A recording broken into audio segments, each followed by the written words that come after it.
On the other hand, Sri Tarun Verma, the learned counsel for the Oriental Bank of Commerce, submitted that the petitioners have an efficacious remedy of filing an application under section 17 within bracket 1 of the Act before the Debates Recovery Tribunal. In support of his submission, the learned counsel has placed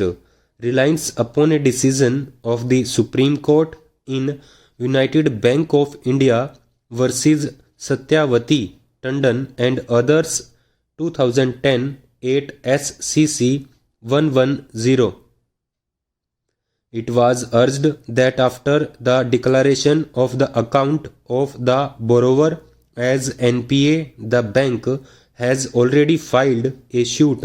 before the tribunal for recovery of its amount, and that the tribunal has also issued an interim order restraining the borrower from alienating the properties, including the properties which is sought to be released through the present writ petition.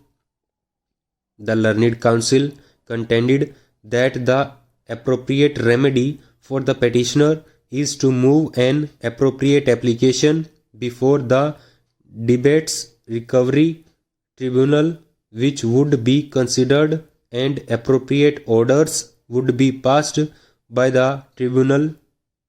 The learned counsel contended that consequently it was not a fit case for the writ court to entertain such petitions. The learned counsel submitted that the concurrence given by the Oriental Bank of Commerce for release of the property of petitioner number 1 was subject to fulfillment of certain terms and conditions at the time when the account of the borrower was standard and regular, but during the consideration of the matter, the borrower did not maintain financial discipline and the account of the borrower became NPA.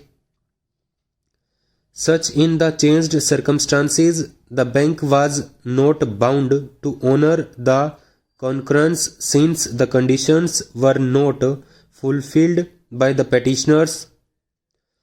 The learned counsel submitted that the borrower has failed to maintain the financial discipline and have made no effort to regularize the account, and consequently the request for substitution of the mortgaged properties could not be acceded to.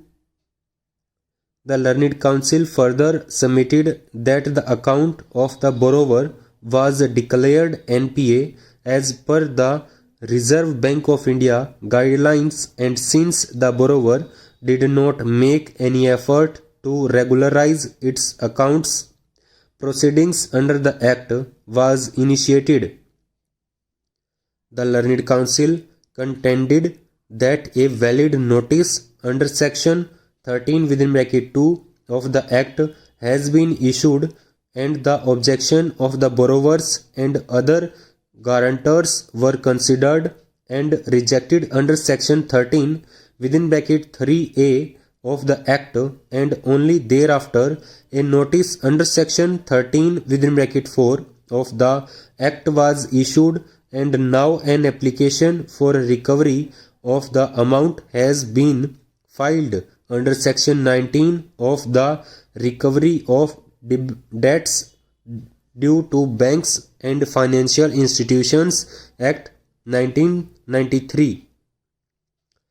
The learned counsel submitted that the plea of the petitioners that the respondent's bank had wrongly declared the account of the borrower as NPA is misconceived, inasmuch as such plea could not be raised for the first time in a writ jurisdiction, as the said plea was never raised before the bank was nor raised in their objection filed under section 13 within bracket 3A of the Act